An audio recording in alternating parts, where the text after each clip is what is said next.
다 필요 없고요. 그냥 딱 1년만 해봅시다. 딱 1년만 해봅시다.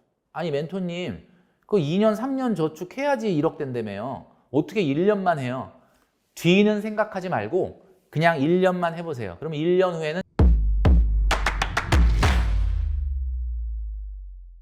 네, 여러분 안녕하십니까? 돈으로 혼쭐 내는 남자 돈줄남 김경필입니다. 자, 오늘 이 시간에는 월급 300만 원 직장인 과연 얼마나 저축해야 할까? 이 부분에 대해서 이야기하도록 하겠습니다. 전 영상을 통해서 250만 원 직장인이 1억을 어떻게 모으느냐 이 부분에 대해서 한번 말씀드린 적이 있었는데요. 오늘 그 이어서 말씀을 좀 드리려고 합니다. 자, 시작하기 전에 먼저 제가 드디어 6번째 책이 나왔습니다. 저도 오늘 지금 처음 받았거든요. 따끈따끈하게. 제목은 시대를 반영을 해서 오늘은 짠테크, 내일은 플렉스. 내일의 플렉스를 위해서 오늘은 좀 허리띠를 졸라매자 라는 컨셉인데요. 7월 26일부터 온라인에서 판매가 개시가 됐고 아마 서점에서는 28, 9일 정도부터 볼 수 있지 않을까. 네, 여러분들이 정말 우리 MZ세대 분들이 그동안에 사실 욜로다 플렉스다 해서 사실 본의 아니게 내가 정말 과소비의 증후군에 빠져가지고 있었던 것이 사실인데 어떻게 하면 이걸 재밌게 탈출할 수 있을지에 대한 내용을 엮었으니까요. 여러분들 많이 사랑해 주시면 좋을 것 같습니다. 자, 요즘 무슨 재테크를 해야 하나요? 라는 질문을 많이 받습니다. 주식도 약세장이고 그 다음에 뭐 아파트도 뭐 가격이 떨어지다 보니까 뭐 당장은 사야 될 것 같지 않고 자, 도대체 어떤 재테크를 해야 할까라는 걸 많이 물어보시는데 여러분 잘 들으시기 바랍니다. 모든 재테크의 출발은 금리에서 시작됩니다. 자, 실질금리라는 게 있죠, 여러분. 자, 실질금리. 얼마 전까지만 해도 실질금리가 마이너스 시대다 이런 이야기를 들었을 겁니다. 실질금리가 마이너스일 수가 있나? 자, 이것은 왜 그러냐면 실질금리라는 것은 명목금리 마이너스 기대 인플레이션율이기 때문에 그렇습니다. 자, 기대 인플레이션이라는 게 뭐냐? 쉽게 설명드릴게요. 그냥 사람들 머릿속에 뭐라도 하나 사놓으면 좀 올라가지 않을까? 라고 하는 기대가 바로 기대 인플레이션입니다. 이 기대 인플레이션이 왜 중요하냐면요. 기대 인플레이션이 곧 결과값을 만들거든요.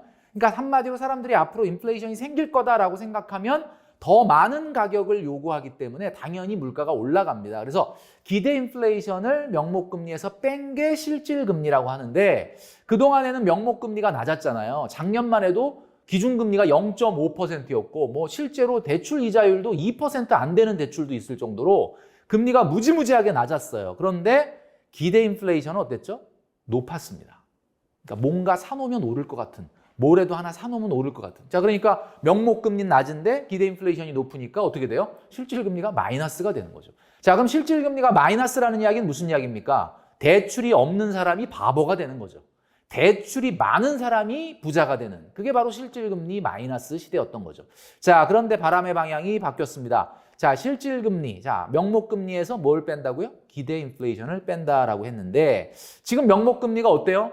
한국은행이나 연준이 엄청나게 빠르게 금리를 올리면서 명목금리는 빠르게 올라가고 있습니다. 여러분들 받은 대출 이자율 굉장히 빠르게 올라가고 있죠. 자, 그런데 기대 인플레이션은 어떻습니까?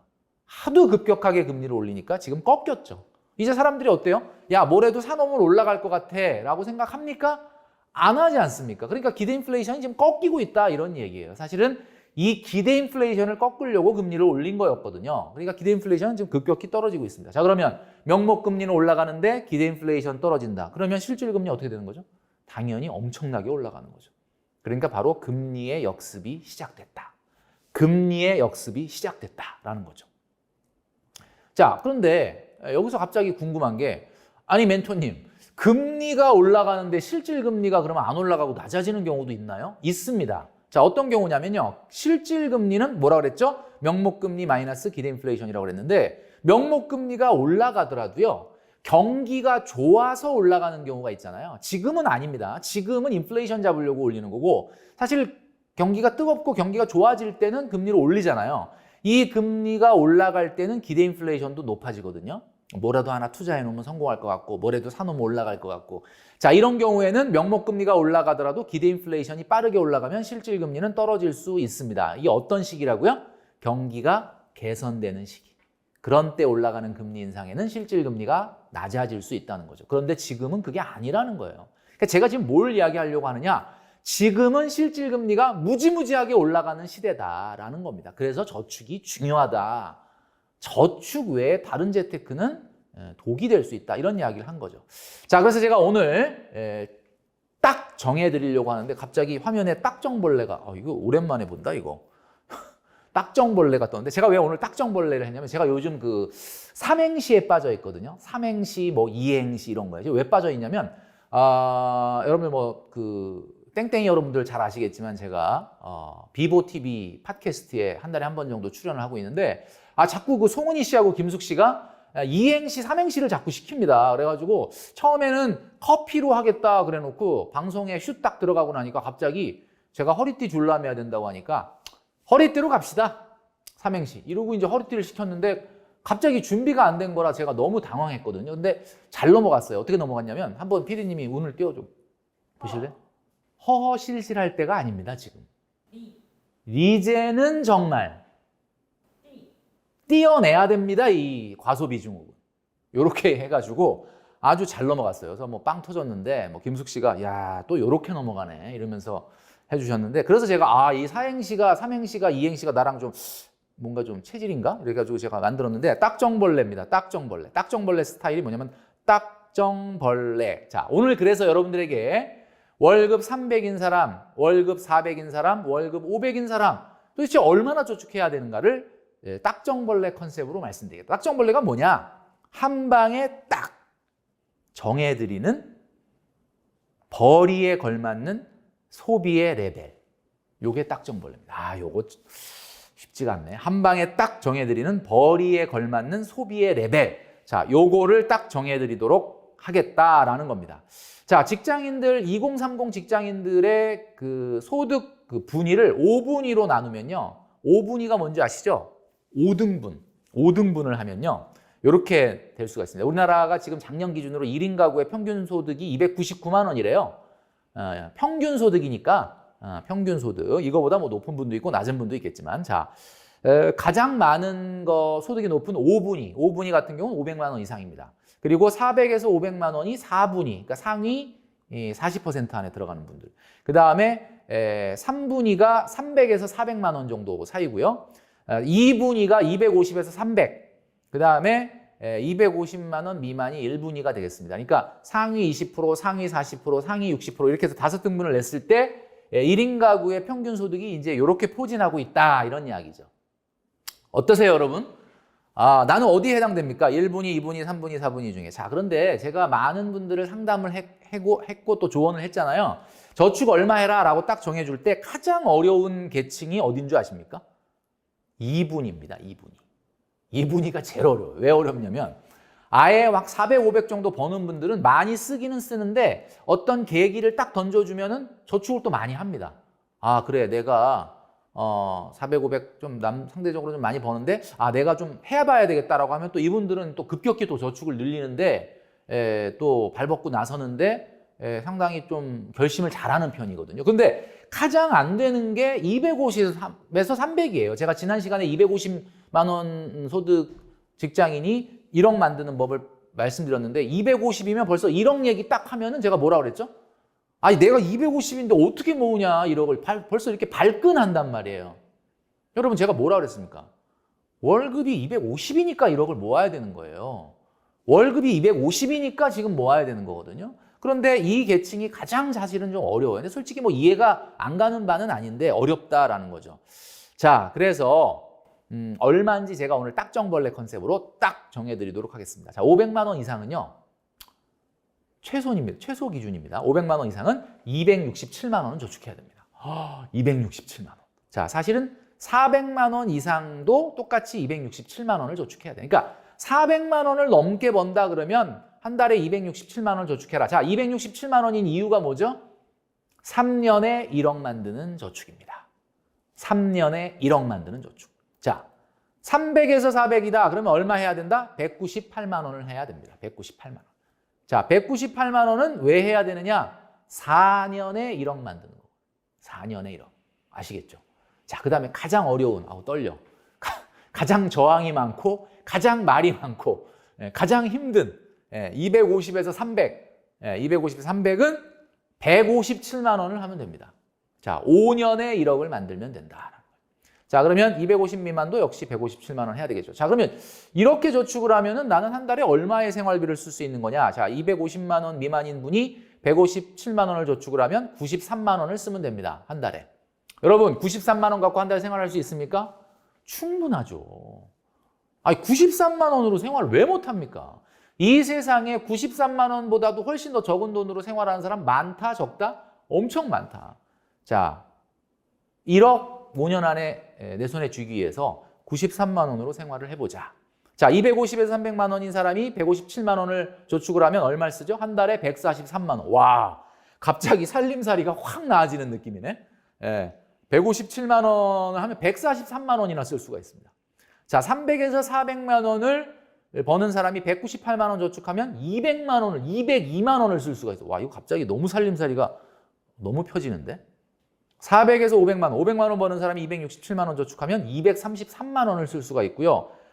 그러니까 그렇죠. 이 500만 원 이상인 분은 233만 원을 쓸 수가 있어요. 자, 여기서 여러분들 중요한 걸 깨닫게 되죠. 아, 내가 생활비를 200만 원 이상을 쓰려면 일단 소득이 400은 넘어가야 된다. 이런 걸 우리가 알 수가 있는 거죠.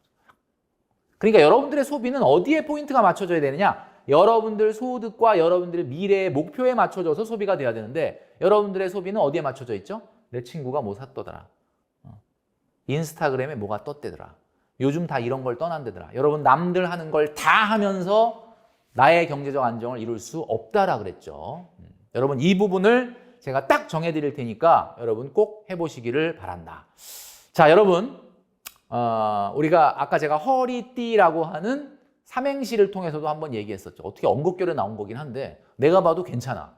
띄어내야 됩니다. 이 과소비 증후군을. 자, 여러분, 1년 적금 들어서 명품 산 사람 보신 적 있으세요? 한번 손 들어보세요. 1년 적금 들어갖고 명품 사는 사람 본 적 있다? 없습니다. 없어요. 그냥 질러. 그리고 그 다음에 나중에 뭐 어떻게 하든 뭐 이렇게 하는.